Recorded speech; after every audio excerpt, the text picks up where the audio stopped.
this is not really a quad theory video. I'm just kind of going to discuss the differences between RaceFlight and Betaflight, my experience with RaceFlight in particular. I'm primarily flying Betaflight. First, I'm going to talk about the RaceFlight, and then I'm going to talk about the setup that I have here. Is my new acro setup, my new acro quad. Very, very, very fantastic. It's like gold to me right now. Anyways, okay, so RaceFlight. Let me tell you about the history of RaceFlight a little bit. Not really the history. I don't know all the history. I'll tell you about my experience with the history of RaceFlight. So way back when, maybe a year ago, I was using RaceFlight like BB 200 something, long time ago. And back then, RaceFlight flew starkly better than Betaflight. Like you could put a RaceFlight, you could put the RaceFlight firmware on your whatever Betaflight board that you have, a Revo board, whatever you were running, and it flew very well with stock PIDs, stock everything, and it was a shock to see how much of an improvement it was over Betaflight. Now, Kalen is the lead developer of RaceFlight, and he has his own theories about why that is and whatnot, and I'm not going to get into any of that at all. But I stopped using RaceFlight because it had a lot of really weird little quirks that made it really hard to use. What I mean by hard to use is my quads literally tried to kill me, like all of them. I had like 5 quads at the time. 3 of them were on RaceFlight, 3 of them were on Betaflight, and all of them were previously on Betaflight. The Betaflight never tried to kill me, but the RaceFlight regularly tried to kill me. And what I mean by kill me was that sometimes I'd land and then it would bounce and just flip over randomly, and it wouldn't disarm. Like, I don't know why it wouldn't disarm. I discussed it with Kalen multiple times over multiple versions, releases of the RaceFlight, and he kept telling me that it was fixed, but it was never fixed, and my quads continually tried to kill me. And it's not, I mean, if you've ever had a quad get stuck upside down, which doesn't really happen anymore because all the code is really good and everything's gotten really, really good now. You really have to be in this sport for a while to have experienced these dangers. But you basically have to, the quad goes nuts, and it's going full throttle into the ground. You basically have to step on it and somehow get to the motor, the battery lead to pull it out, because that's the only way to stop the quad. And I was just fortunate enough not to actually cut a finger off or something doing that, but I did burn a bunch of motors doing it. So aside from that, it also had random like cutouts, and it would just fall out of the sky, and it would do weird little quirks. And I was just fed up with it, and I just got tired of it. And then the new version of Betaflight came out, and I switched to Betaflight, and I'm like, oh wait, it's exactly the same as RaceFlight, so why should I bother with RaceFlight? Fast forward to today, I have been following the forums and following the experiences of other users that I trust with RaceFlight, and recently, the past couple of months, a lot of them have told me that I should really try RaceFlight. And I looked into the forums, and recently I have seen very, very few problems that people have been reporting with RaceFlight. So I decided, okay, it's time to give it a try. This RaceFlight board is interesting. When they first came out with the Revolt board, it was like it was a lot of just like wishy-washy stuff. They're saying that the gyro being in the center is very important for vibrations, which it sort of kind of little bit makes sense. Based on the manufacturer's recommendation, they say to actually put it in the center and actually only mount 3 corners, not all 4 corners, and that's how you reduce the vibrations. The RaceFlight guys themselves, Preston and Kalen, they figured out that that was a load of whatever. Like, it didn't, I don't think it replies to any, it's not meaningful in any way. So instead they put these little rubber bobbins in. And so I'll talk about the board first. I absolutely hate the way the board is laid out. I think the motor, the ESC in lines being in the corners is a really dumb idea. It's not clean, it's not set up, it's not like an easy way to set up in any way, shape, or form. The shape that our frames come in don't really support this kind of setup that much anymore. I know a lot of people really like this setup. I hate it. I think it's a terrible idea. They should just put all the motor lines on one side and all the receiver inputs on another side, and they don't need so many freaking things. I mean, I don't know who uses all this stuff on the board. Like, every single side of the board is caked with connectors. If you have a frame that has a wall on one side, you're basically screwed. You can't use this board because you have to reach all these connectors all over the freaking board. So it's ridiculous. On top of that, you don't really know which way you're supposed to mount it. The writing labels are on like the back, I guess you could say, but the rest is on this. Like, it doesn't make sense. It's not clear which way it's supposed to be mounted. Now, I have a lot of experience with these things, so I clearly could figure it out, but for a newcomer, this is not the most straightforward setup, and it's got too much on it to figure out like right off the bat. Now, I primarily have my experience with Betaflight, but I have used KISS, and I learned KISS in literally 1 minute. KISS is, by the way, not easy. I think Betaflight is actually the most simple and straightforward setup and just organized manner.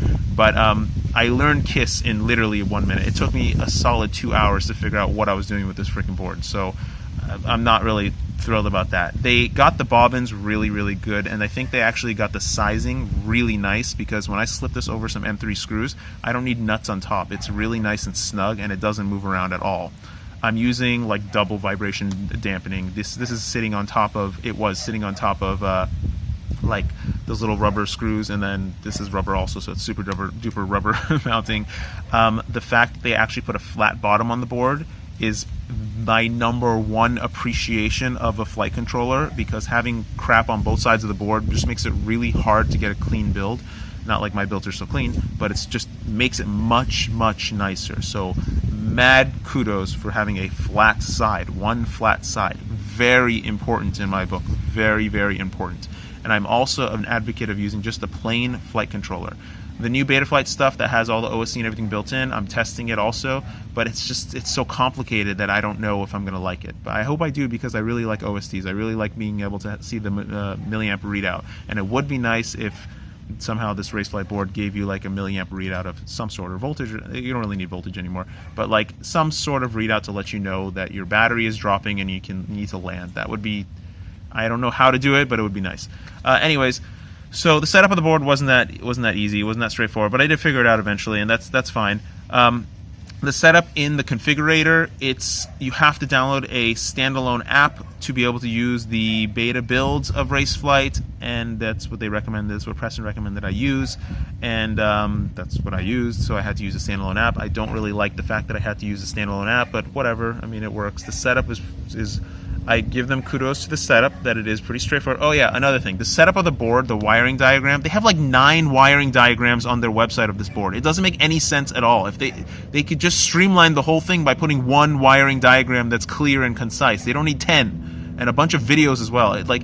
So the experience of setting up this board was way less than stellar, way less than streamlined. I would not use the word polished at all to describe the setup of this board. I think with a little bit of effort and just freaking logic, they could streamline the setup and make it very easy to organize everything and set up. I don't even understand. These are 2 guys that are doing this, as far as I know, and a bunch of other little developers, but 2 main guys that are controlling the user experience. It would be very easy to make it streamlined. I hope they watch this, because it's very important to have an easy thing to recommend to people.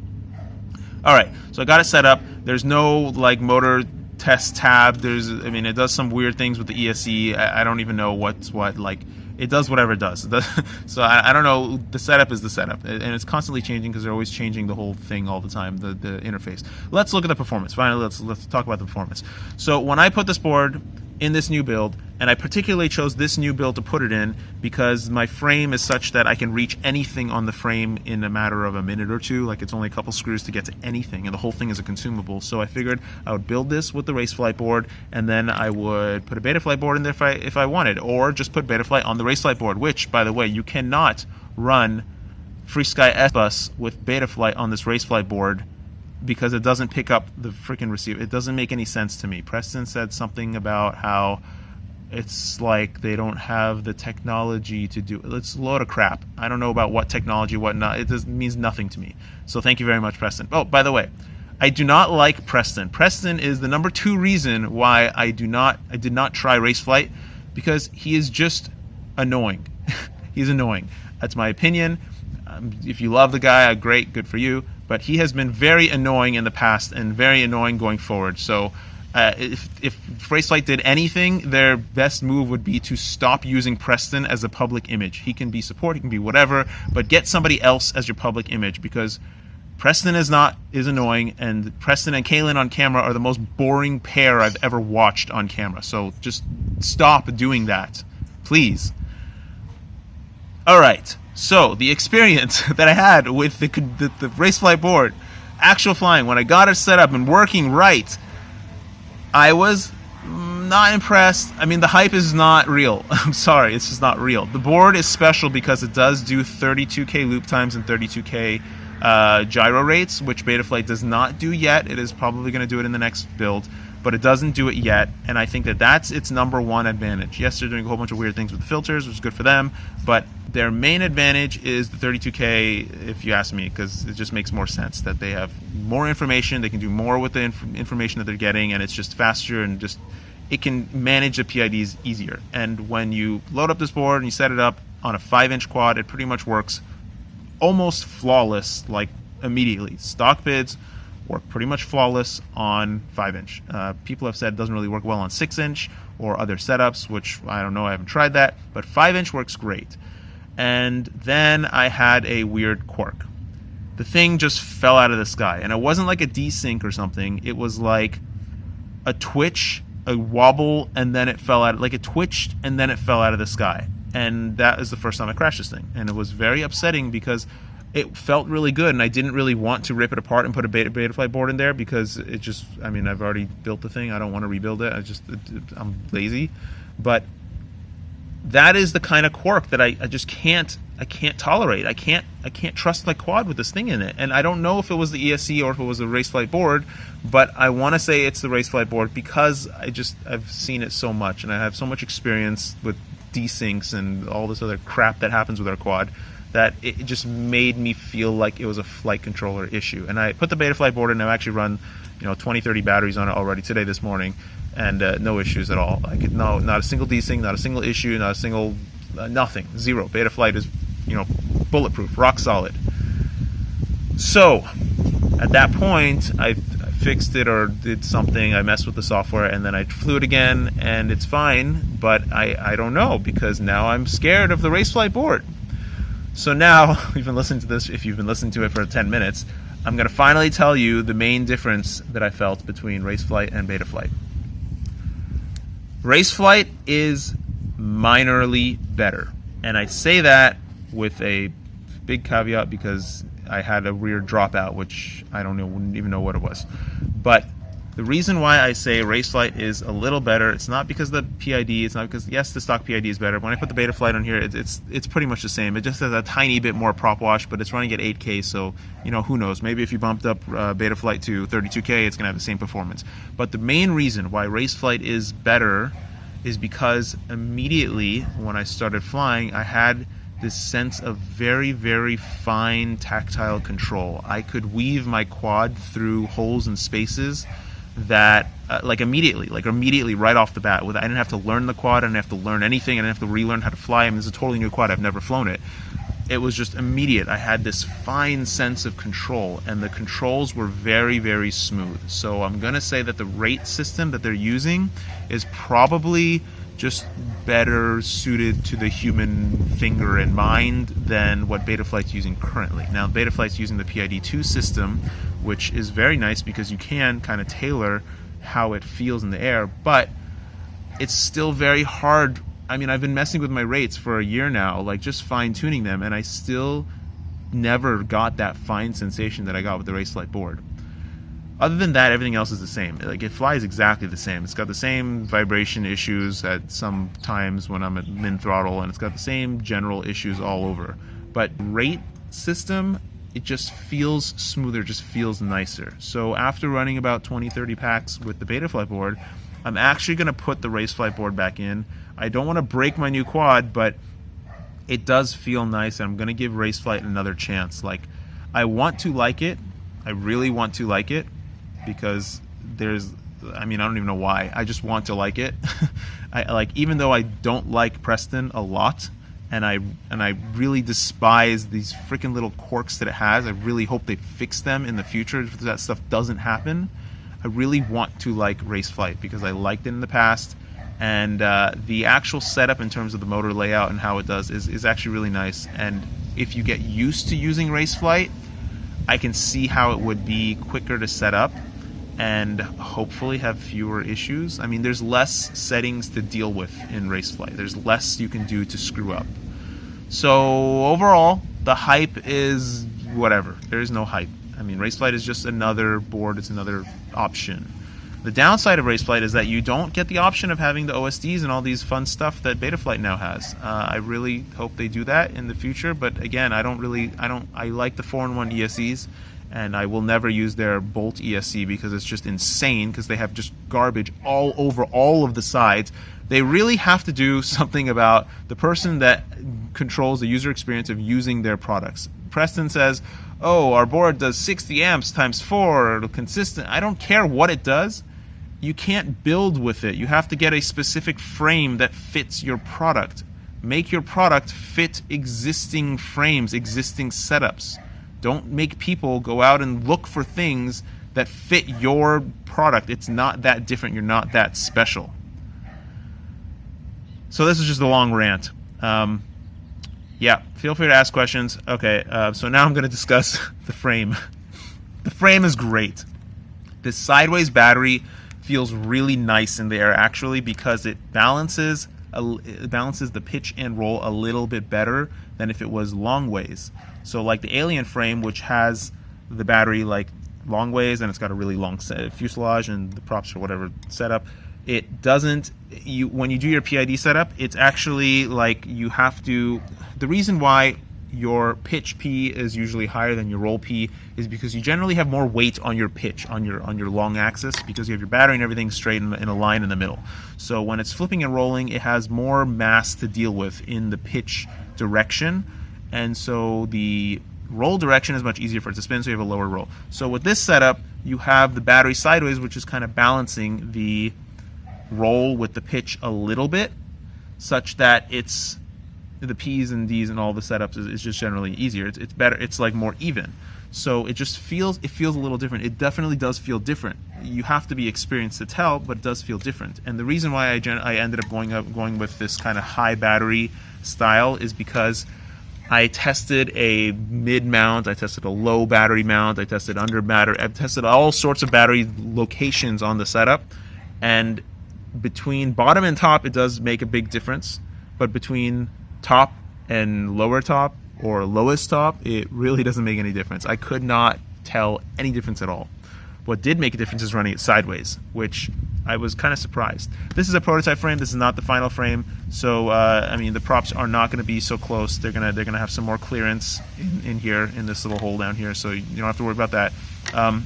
There is still an issue with prop strike to the battery. I'm running 30mm standoffs here, and when it does come out, there's always going to be that issue. And I know there's a couple other frames coming out with a sideways mounted battery. I generally say don't run more than a 7mm tall stator, and you won't have an issue with prop strikes with the battery at all, because it can't ever really bend high enough in order to strike the battery. The only issue is that if you do crash and you bend up a prop, it is going to strike your battery, so it's just a concern you're going to have to live with. I mean, running a top mounted battery is just an issue in general, because you have to deal with all these wires on top of these props that are sucking so much air, so it's just not an ideal setup, but it feels great in the air. It feels great in the air. So this is a floss frame. This setup is 300 grams dry with the 2207 motors, which feel incredible. 2207 is very good because it's the 7mm height. Yeah, it gives you more power, but the reason why it's extra good is because you get more control. A motor that's really torquey is better at managing the weight of the blade, so you just generally have a lot more control in the air. So you definitely feel, I definitely feel that.